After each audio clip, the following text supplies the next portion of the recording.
Hi, we have Professor Ralf Müller. Professor Ralf Müller is Professor of Project Management at BI Norwegian Business School, Norway, and their former Associate Dean for Joint BI Fudan MBA program in China. He is also Adjunct Professor at Schema Business School, France, and Managing Director of PM Concepts AB. Professor Müller lectures and researches in governance and management of projects, program and portfolios, leadership, as well as in research methodologies. Professor Müller is the co-author of more than 150 publications and received, among others, the IPMA Research Award 2012, the Project Management Journal's 2009 Paper of the Year Award, 2009 IRNOP's Best Conference Paper Award, and several Emerald Literati Network Awards for outstanding journal papers and referee work. He holds an MBA degree from Heriot-Watt University and a Doctor of Business Administration degree from Brunel University, UK. Before joining academia, Professor Müller spent 30 years in the industry, consulting large enterprises and governments in more than 50 different countries for their project management and governance. He also held related line management positions, such as the Worldwide Director of Project Management at NCR Teradata. Thank you very much for joining us today, Professor Müller. Yeah, thank you for inviting me. So, Professor Müller, today's topic is leadership and the human aspects of project management. So, I'd like to ask you several questions around the topic, since you have had much experience in the industry, but also in academia, researching around the themes of leadership, and also you have produced numerous publications and this wonderful book that I've also used to create some materials for the course. So it's a pleasure to have you with us today. Thank you. Professor Müller, so the first question I have for you is, what are some of the most important leadership elements that produce the biggest results for project managers, and what are some practical ways project managers and leaders can further develop their skills, or whether it's knowledge and attitudes or habits that they need to develop? So what are the most fundamental or most important things that you feel that project managers need to adopt in terms of leadership to increase their chance of project success? Yeah, I think the foremost thing people need to look at is to find the balance between managing and leading.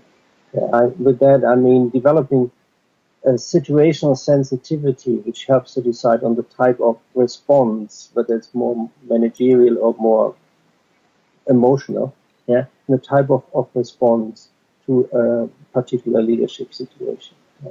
And that goes in two steps. So first is the decision if the response should be more managerial, more to the rational part of the play, or more in terms of leadership. We are talking more to the emotional side of the play. And then in the second step, the implementation of the decision through the adjustment of the person's default leadership style to the situation that the person is exposed to. Yeah.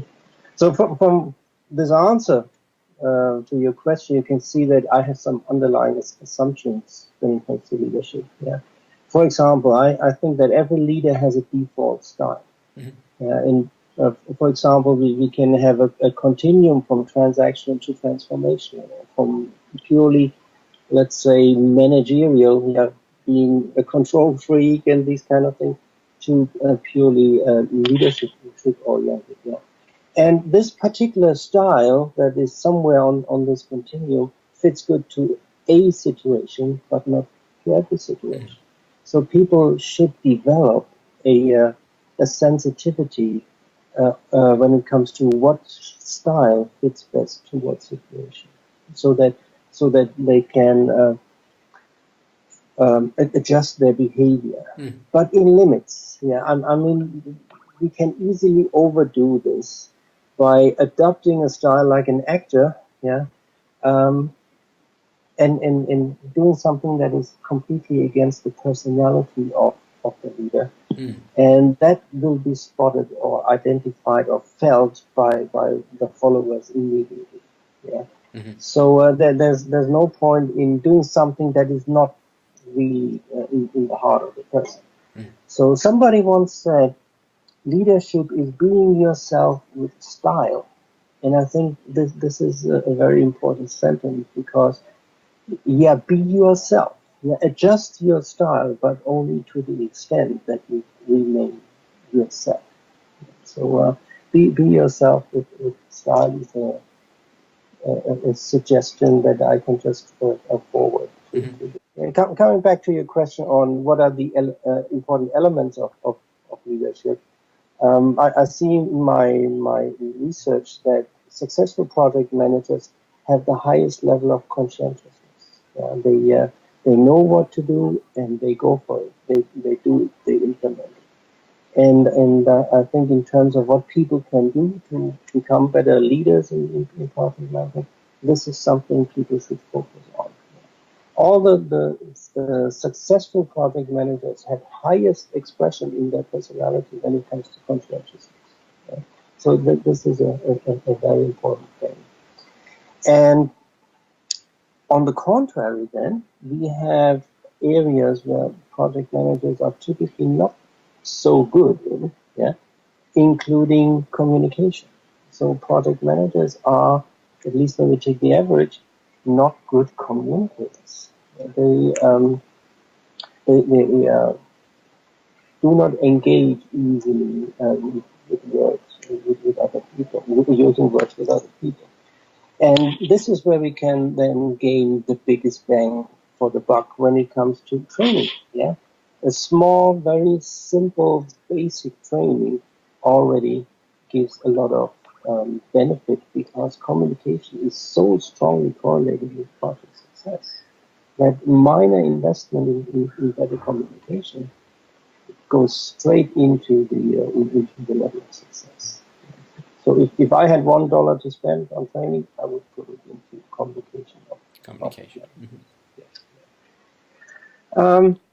Then to develop habits and styles, etc. I think it's a two-step process that people should go through. The first one is to learn about adjusting the interaction between the people you lead.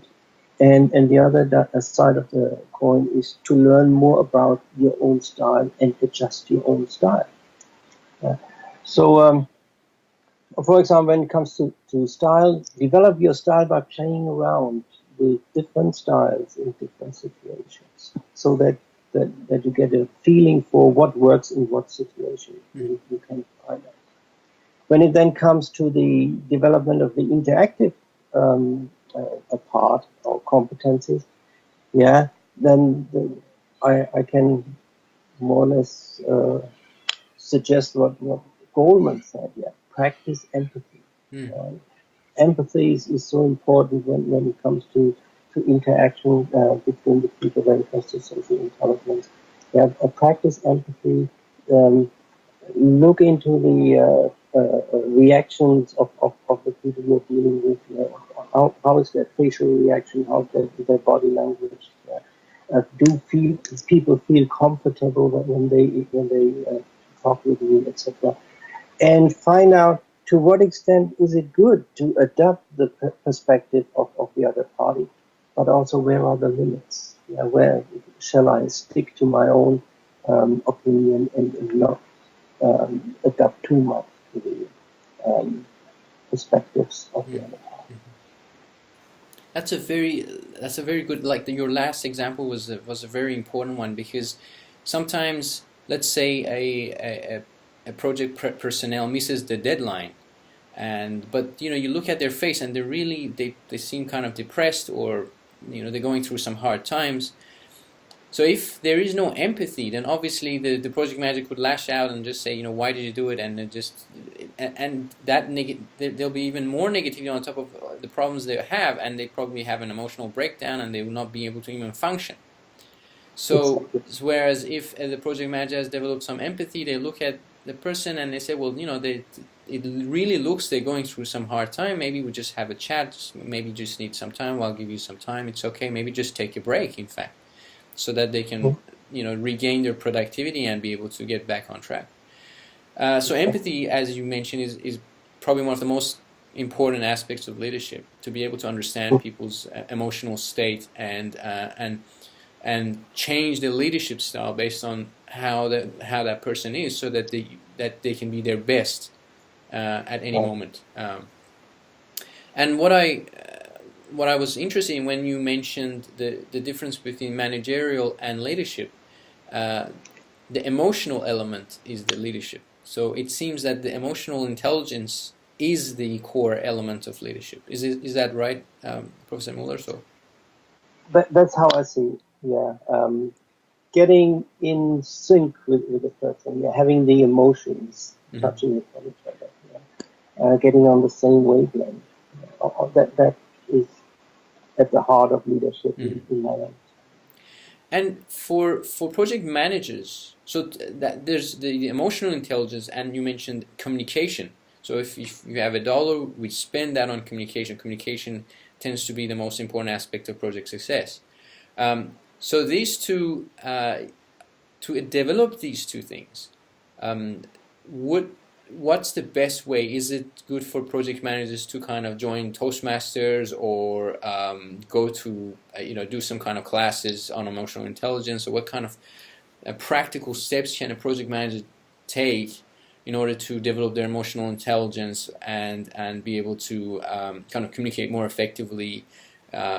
Because I think like a lot of people know that these are really important, but they just don't know how to improve it, or maybe they don't have the time, or they're looking for a quick way to improve their communication skills, or develop their emotional intelligence.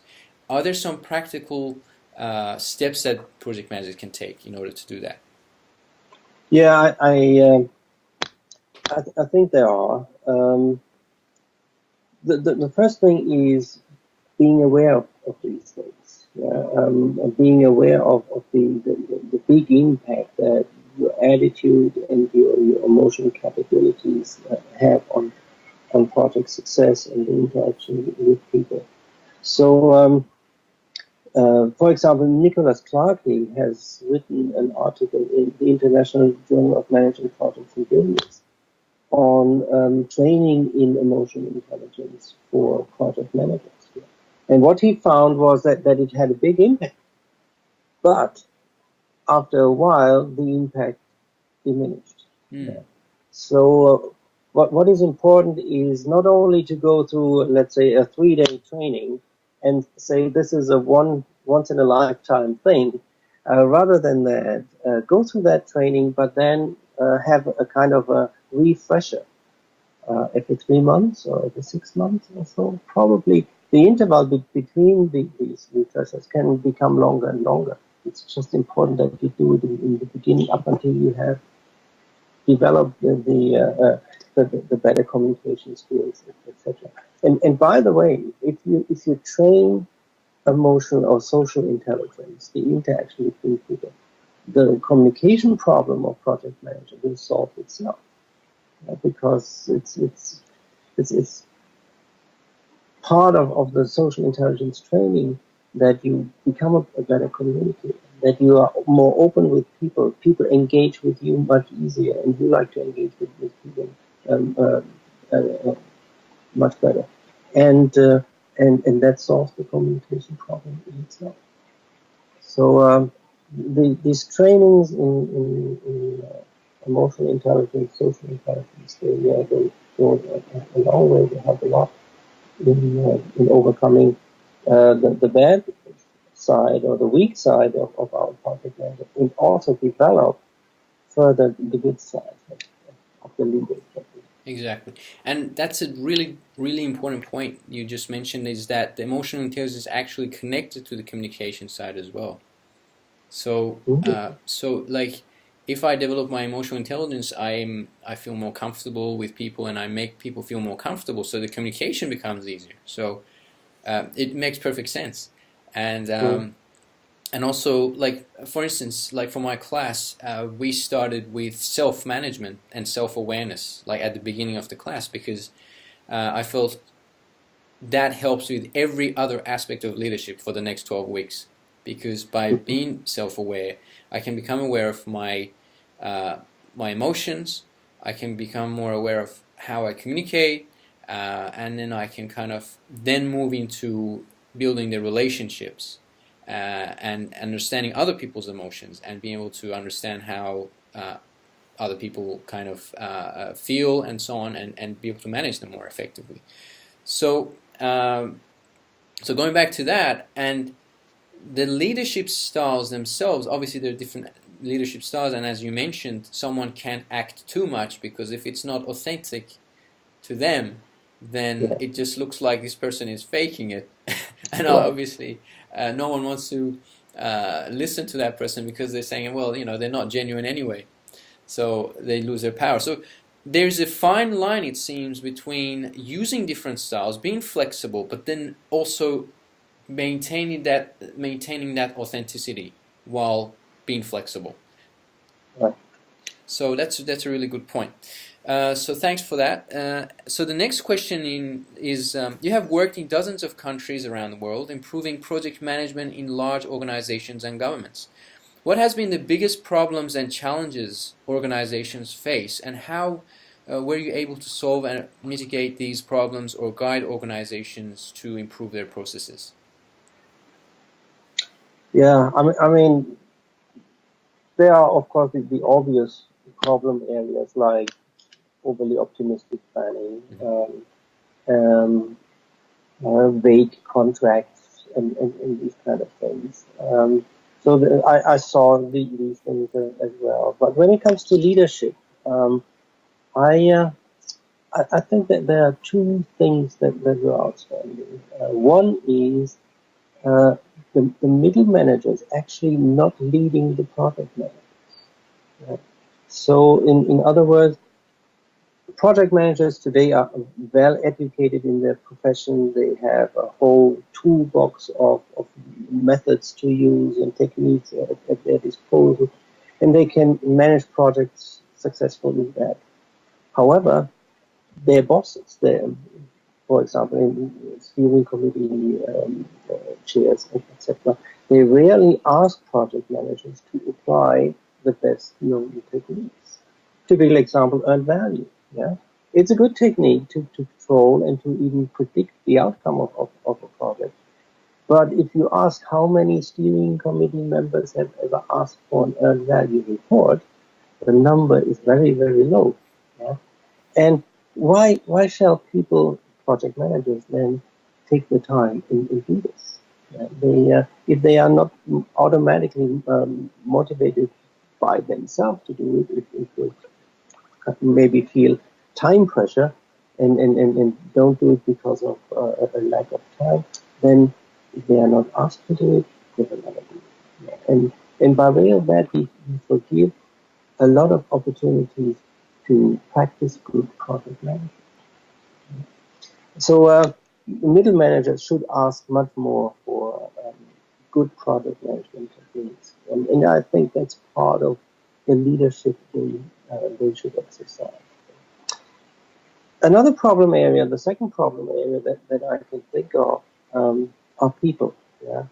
People in projects is much more a problem than technology, for example, right? Because technology is interchangeable. But people in their particular contribution to a project are often not interchangeable. Yeah? Typical example for me out of my life are recovery projects. Yeah? I was frequently asked to recover projects, and I felt that sometimes the stakeholders did not want me to be successful in this recovery. Yeah? And especially when the sponsor had changed and he wanted to do things that his predecessor didn't like, or the other way around. Yeah, so I more or less adapted a habit in these recovery projects that I ask questions like, do you really want to recover this project? Or I ask them, how preferable is the alternative if this project fails? Yeah?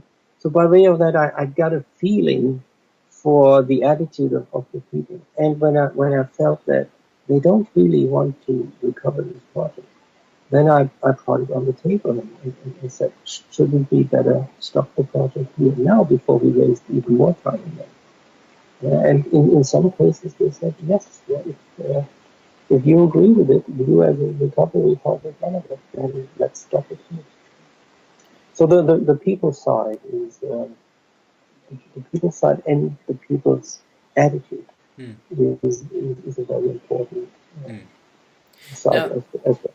now the reason that the project, so it comes to a point where the stakeholders actually don't want to recover the project, is it because they really didn't know what they wanted in the first place? Is it because they changed their mind, or um, it, they just had a budget and they wanted to burn it? So what's the main kind of reason that it comes to a point where the stakeholders are just not interested in recovering a project, or and so on? Yeah, often it's a change. It's either a change from the outside. For example, another vendor has offered something that is cheaper, better, nicer. Um, and they can use that new solution from the other vendor quite easily in the company. But sometimes it's a change in the persons, like the sponsor. The person has changed. The sponsor, the old sponsor has gone, a new sponsor came in, and he or she wants to put the money into something else than the ongoing project. And if the project is already in a troubled situation by that time, yeah, then they are motivated to turn down the project or to stop it. Mm. Yeah. But often they cannot say it openly. They cannot say we have invested now for 2 years into that project, but actually I want to shut it down. So they look for reasons to politically correct shut it down, Mm. and then that's the difficulty in finding out to what extent is it politics that drives the whole story, or to what extent is it really the project itself. Mm. And Professor Muller, do you feel there is a lack of leadership in today's kind of project environment? Is there too much management focus and not enough leadership? Is there kind of, do project managers know how to motivate and inspire and be able to communicate, project needs and get people, excited about the project? Because I feel like there's a lot of people doing things because, obviously they got to put food on the table, so it's because of the salary rather than because they enjoy their job. Yeah. So how much more leadership development do we need in today's kind of organizations? I think a lot. Uh, So we're very it, behind. Yeah, I think it's totally out of balance when we look at the training of project managers. They get trained in the managerial side, at a very detailed level. They have certifications and everything which looks at the managerial side, and the leadership side is undervalued. Yeah. So I see very little in terms of emotional intelligence training, interaction training, um, in terms of training how to build a climate in a project team, how to associate with sponsors and steering groups. Yeah, but what we teach is Prince 2 and maybe PMI Yeah. PMBOK, a type of things. But this is only the rational side of the brain. Yeah, it lacks the emotional side. And if I look into my research, where we saw that the personality, the leadership style can influence project success up to 43%. That means almost half of the success of a project depends on the personality and the leadership style of the project manager.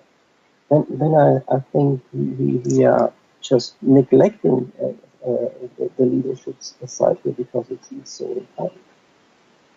So there should be much more in terms of training for social intelligence, emotional intelligence, training for how to interact with people, how to build climate, and how to build good relationships with people. Fantastic. And I think another kind of I guess false idea about leadership is that, okay, leadership is about taking people by the hand and, you know, making them do things, or being able to make people do things, rather than allow people, or create a climate that people want to do things. A lot of people feel like leadership is about, okay, being able to make people do things. That's the focus. It's like, how do I make people do things, rather than how do I create a climate that people just want to do things.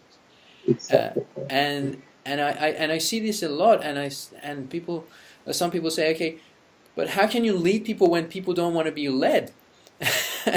And the concept is, okay, now let's say you look at the person. It's like, what is important to that person? Now, how do I relate what is important to that person to what is important to the project? And then that person can see, oh yeah, okay, now it makes sense for me to want to do this project because it actually is valuable to me now. It's part of my own value system. It's not somebody else's value system.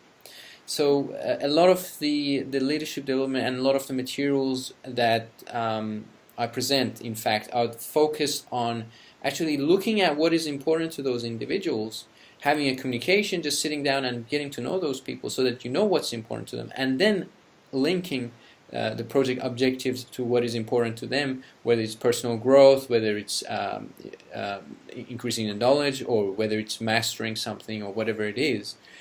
Linking it to that, saying, okay, if you do this, then you're actually improving your skills in this area, or you're developing whatever it is that you want to develop, and so on. Is that a kind of a good way to go about it, Professor Müller? Absolutely. I mean, you touched on something that Professor Curry, who's also from Australia, wrote about it quite a while ago, and he said management is group-oriented type of work, whereas leadership is individual-oriented. Yeah. So if you lead somebody, you need to understand each individual. If you lead a group, you need to understand each individual. Yeah. And once you understand each individual, you are in a situation to link the objectives and desires of the individual to the objectives of the project, and lead them through that way. Whereas management would much more be like, we as a team have the following objective, let's go and do it. Yeah. And so it all boils down to the leader being oriented towards the individual and trying to find these combinations of objectives, for example, and then lead people through that. And some, well, there is a valid argument which says, okay, if you need to get down and understand each individual, then is that leadership style actually scalable? So let's say you're leading an organization, there's a leader who leads an organization of, let's say, 5,000 people. So going in to get to know each and every one is probably not feasible. So one of the solutions that I kind of thought about is the leader is able to actually develop or train mentors who actually go and get to know those individuals and be able to kind of understand what is their needs. So it's just kind of, or in a way, a distributed leadership where you have leaders who take care of or mentor or coach individual employees or followers. Is that kind of a good method to go about scalability? Yeah, I mean, for that we have the hierarchy. We can even go back to the Bible and say, in the Bible they say, for every 10 put one on top. Yeah, so something like that. Yeah, so if you have a group of direct reports which is not too big, so that you can take care of each individual, then these people can do the same next level down the hierarchy. Yeah, with their 10 or 12 people that they need, and they can do it with their 10. The important thing in such cases is that you have a common message that goes from the top of your hierarchy to the bottom of the hierarchy, so that you don't have conflicting messages in between.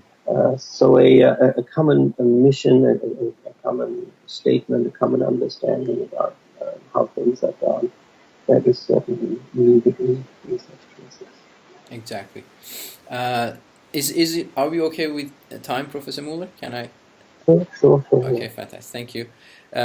So the next question is, I think actually I've already asked this question during our earlier conversation. It's what is missing in project leadership today, and what can we do about it? Yeah, as I said, the training on the soft side of project management is lacking. Yeah, we need more on that side. Mhm. I'm not saying we should forget about the hard project management techniques. We need work breakdown structures, and we need estimation techniques and all these things, no doubt about it. But we need, in addition to that, the ability to deal with people. It's in order to have a kind of a holistic approach. We need to have both. We can't just have management. We just can't have leadership. If it's just leadership Right. without any management, then again we're going to have chaos because everything's all over the shop and we don't have any deadlines and nobody knows what they're doing. But at the same time, management without leadership is just too rigid, and people get stressed out, and no one really understands the emotional aspects of it. So again, people break down and so on. The project fails. So having that balance is very important. So this actually leads very nicely to the next question, which is leadership is doing the right things. Management is doing things right. And you may have heard this quote by Peter Drucker and Warren Bennis. Was, I think, the original quote was by Warren Bennis earlier. What do you think of this? And well, you mentioned how it's important to combine the two. And sometimes in my project, when I had a project last year for my students, and I said, you're here to do the right things right. So Yeah. doing the right things, but then doing them correctly. So you combine the leadership and the management. And it's really good. I think it's very important and very powerful, because as project managers, we are looking at management, but then we can combine the leadership aspects to enhance project success. So any other words of wisdom, Professor Müller, for our students? How can they become more effective leaders? I don't think I can give you words of wisdom, but I can tell you a little bit about my opinion. Coming back to what you just said on leadership is doing the right things, and management is doing things right. I think this is a very good summary. I use it in my courses now, and what I do is I say at a corporate level, you can even add a time dimension to it and say leadership comes first, and then comes management. And that is backed up by for example, the current research I do on organizational enablers for project governance in organizations. So with all the companies we looked into, we saw that at the beginning was a person who pushed forward the project management way of doing things. And that person established the idea, established the first practitioners, so to say. And among those practitioners, then things like PMOs evolved, or other institutions who then managed the transition of the organization from a process orientation to a project orientation. Yeah. But in the beginning, there was a leader. Yeah. And after the nucleus of project management was established, then a manager took over and moved it forward. So from that perspective, I would even add a time dimension to that. First, you need to find out what is the right thing to do. And then Exactly. What is the right thing to do? Then going and doing it correctly. Well, thank you very much for your time today. Very grateful, and the students would find this interview of high value. So thank you again. Thank you very much. Thank you. Okay. Okay. Bye-bye. Do you have a good day? Bye-bye. You too. Bye-bye.